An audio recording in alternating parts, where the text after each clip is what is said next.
Wakati huu Yesu anafanya ishara nyingi sana, na wakati alikuwa hapa ulimwenguni kuna watu wengi walikuja kwake.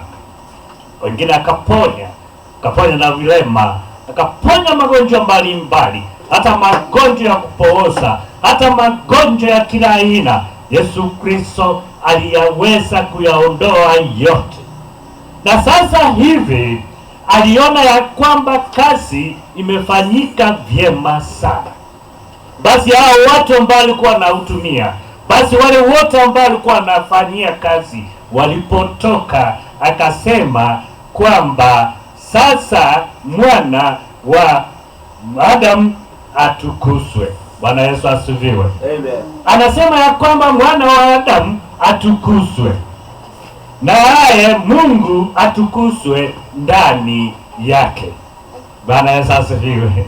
Kwa maana anasema haya ya kwamba mwana wa Adamu atukuzwe ni kwa sababu aliweza kufaulu katika mambo yale alikuja kuyatenda, na yeye akawa mwaminifu kwa Baba yake, ndipo Osa akasema na Mungu atukuzwe ndani ya mwana. Bwana Yesu asifiwe. Amen. Tukiwa katika ulimwenguni huu tumepewa majukumu ya kuweza kuendesha neno la Bwana, na unapoona ya kwamba umefaulu, umefanya vizuri, unasema ya kwamba Mungu atukuzwe ndani yake, kwa maana wewe umetiirisha, umetenda, umefanya yale ambao aliyekuitia. Bwana asifiwe. Hivyo hivyo Yesu akaweza akawaambia ya kwamba Mungu anatukuzwa sasa ndani ya mwana, kwa maana mwana ametukuzwa. Basi ikawa anaendelea kuzungumza na kuweza kuambia wale wanafunzi wake mafunzo yake. Akaenda akawaambia, nyinyi watoto wadogo. Haleluya. Wanafunzi wa Yesu walikuwa watoto. Na kwa nini anazungumzia neno hili, nyinyi watoto wadogo? Anawaambia watoto wadogo kwa maana wao hawajaimarika kiimani. Bwana Yesu asifiwe. Kwa maana alikuwa pamoja na yao na wao, lakini bado hawakuwa wamekomaa, ni kama walikuwa ni watoto.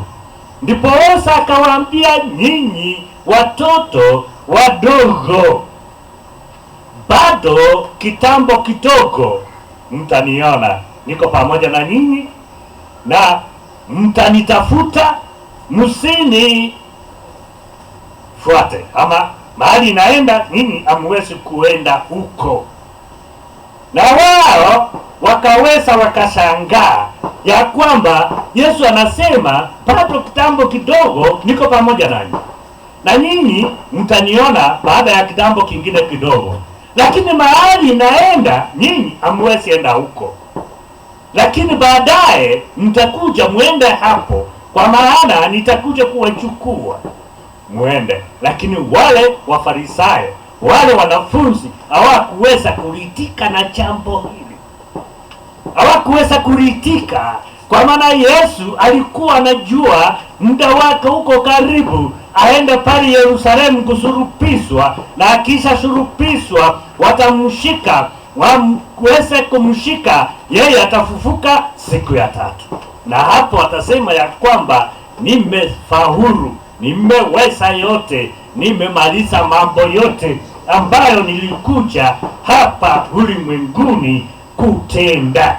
Ndiposa anatuambia ya kwamba ngawa mimi naenda, mimi nawapa amri mpya, na amri mpya sio amri ambayo hamjajua, ni amri ambayo imewekwa tangu mwanzo kuumbwa kwa ulimwengu. Ndiyo amri ambayo nawaambia, ndiyo hii, mupendaneni. Mnapopendaneni, watu watajua nyinyi kweli ni watu wangu. Je, upendo huko? Upendo haumo, kwa maana kila mtu ni shughuli zake. Hata tukiwa katika hii China tunaita pamoja ni Wakristo. Wakristo napata yeye anasema hapo na dini yake. Kwa hivyo anasema sisi siambatani na huyu mwingine. Huo upendo huko. Watu watajua ya kwamba nyinyi wote ambao mnaye madini yenu mbali mbali, mnajitenga nayo, mnajitai nayo, mnayosema nayo ya kwamba hii dini ndiyo nzuri, sisi ni wa kabila hii, sisi tunako na dini hii, sisi ni wapenda kosi, sisi ni watu ambao wanafuata amri. Wale upendo utakuwa hapo, watu watajua ya kwamba nyinyi kweli mnamuita Yesu Kristo. Hata ngawa kila mtu anasema Bwana Yesu asifiwe, kila mtu anasema mimi ni Mungu naamini, imani yenu iko namna gani? Paulo anawaambia amri na wapa ni amri, mpendaneni nyinyi kwa nyinyi kama vile sisi tulivyopendana na nani? Na Mungu. Kwa maana ndio maana akaanza hapo juu ya kwamba Yesu asifiwe, ama mwana wa Adamu asifiwe, ama ametukuzwa na Mungu, ametukuzwa ndani yake. Kwa maana hao walikuwa kitu kimoja. Ndipo anawaambia amri yangu mpya nawapa nyinyi, mpendaneni kama vile nilivyowapenda nyinyi, nanyi mpendaneni hivyo hivyo. Haleluya. Hiyo ndio jambo ambayo ametuambia. Lakini unapata wengine wanasema kama wewe ambatani na sisi, mimi wewe sasa hatuwezi kwenda pamoja na wewe, hatuwezi hata kuabudu pamoja na wewe. Hivyo ndivyo watu wataweza kutambua ya kwamba nyinyi mmekuwa watu ambao mnaomfuata Yesu Kristo. Watu watatambua, kwa maana watasema sasa dini gani ndaenda, kwa maana hii inasema hii na hii inasema hii na hii iko na mambo yake. Hiyo ndiyo mambo yametuweka tuende nyume na mapenzi ya Mwenyezi Mungu. Mapenzi ya Mwenyezi Mungu ni kwamba tuweze kupendana kama Yesu alivyotupenda. Hiyo ndiyo makosa makubwa ambayo binadamu tunaweza kufanya. Lakini kwa Petro ambao kitu kilikuwa namsumbua ni kwamba anasema, Yesu anasema ya kwamba atatoka aende wapi? Akamwambia, hata ngao natambia hiyo maneno ya kupendana, hata kusikiza hiyo neno. Alikuwa anataka kumwambia na kumhakikishia ya kwamba Yesu hawezi enda mahali popote, na hakuna mahali ataenda mimi siwezi kufika. Akamwambia, sitakuacha, nitatoa uhai wangu hata nikufe, bali niende mahali unaenda. Wapi unaenda? Yesu akamwambia, huwezi enda mahali unaenda, ujui mahali naenda. Lakini akamwambia, leo hivi hata chimbi ambao ni chogoo atakuwa amewika kama wewe umenikana mara ngapi? Mara 3. Haleluya. Hiyo ni kwamba kazi ya Mungu sitanie ni kazi hii unaenda vile unaenda. Ni kazi hii unafanya kama unafanya kazi ya kilimwengu hapa. Ni kazi ngumu. Ni kazi ambao utafanya mambo ambayo uwezi ukajua ya kwamba utakuwa unashughulika na mambo ambayo yatakufanya wewe pia uweze ukarudi nyuma. Haleluya. Watu watakusema, watu watafanya mambo juu yako, watakusengenya, watu wengine watakuchukia, watu wengine watakupa maneno hata unashindwa, hii mtu ananiambia maneno hii kweli ni Kristo? Mtasumbuana na watu.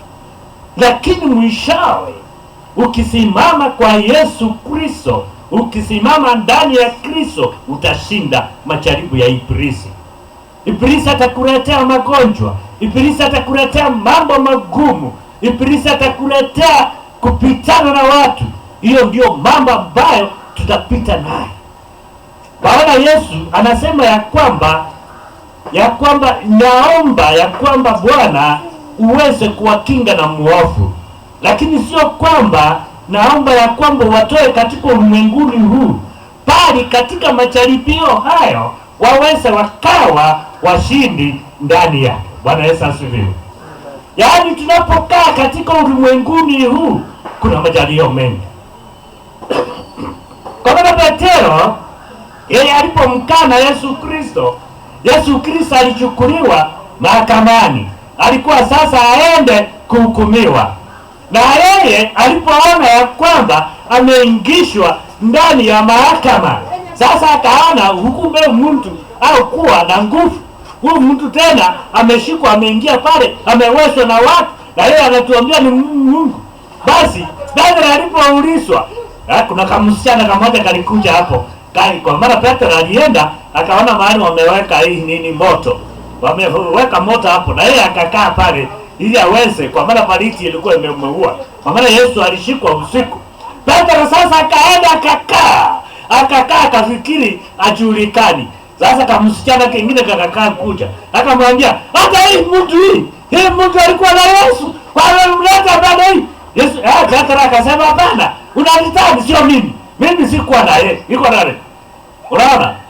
Yeye ni mtu ambaye aliambia Yesu ya kwamba atamtetea, ataenda mpaka mahali ataenda. Na atatoa uhai wake afe kwa ajili ya nani? Ya kuona ya kwamba Yesu hawezi enda kupita mahali popote. Hapo mwanzoni tunaona Petro wakati Yesu alimwambia ya kwamba nitaenda huko Yerusalemu kuteswa na wasee watanichukua, akasikia ile wasee ndio watakuja kumzika, akaweka kiswa. Usiku ule wale wasee walikuja kuchukua Petro, akachomoa kisu akakata masikio ya mmoja. Bwana Yesu asifiwe. Anasema hakuwa anaja, lakini kuingia pale tena ndani akashindwa. Anaingia pale ndani, anaambiwa ya kwamba wewe ulikuwa na yeye. Anasema hapana, sio mimi. Unanitani, wewe unanitani. Unaona sasa? Hiyo ndio kazi tunafanya. Unaweza fanya kazi hii ukafika mahali pangine, mtu anakuja na kuambia wewe nilikuona ukihubiri. Unaanza bana, Biblia msijui mnatupa wapi sasa? Unaanza kusema wewe sio wewe, kwa maana umeona hatari inakuja kutoka pale. Basi Petro pia aliona hatari akasema hivyo. Ndipo Hosa anasema mahali naenda wewe huwezi fika, lakini baadaye ukiwa mzindi nitakupeleka. Bwana Yesu asifiwe. Wakati wa mwisho ndipo Hosa tutakuja kuwa wasindi. Wakati huu ni kuvumilia. Wakati huu ni kupambana na Ibilisi. Wakati huu ni kujitolea. Wakati huu ni maajabu utaendelea kuona. Bwana Yesu asifiwe. Ya kwamba siku moja tukiwa tunaweza kushinda, tutakuwa washindi, basi tutapikwa taji ya uzima wa milele. Lakini mambo bado, kwa maana bado yeye atarudisha ufalme wake. Na kama bado hajarudisha ufalme wake, kazi ni ngumu. Sio rahisi. Sio ya kwamba unaenda hapo ukaweza ukafaulu. Unapitia magumu, unapitia machungu, unapitia mahali hata chakula inakosa. Hiyo ndio mambo ambayo yanatulemea sisi kama binadamu, na Ibilisi anafurahia pale. Anapoona tunapita na wenzetu anafurahia. Anapoona wewe umekosa chakula anafurahia.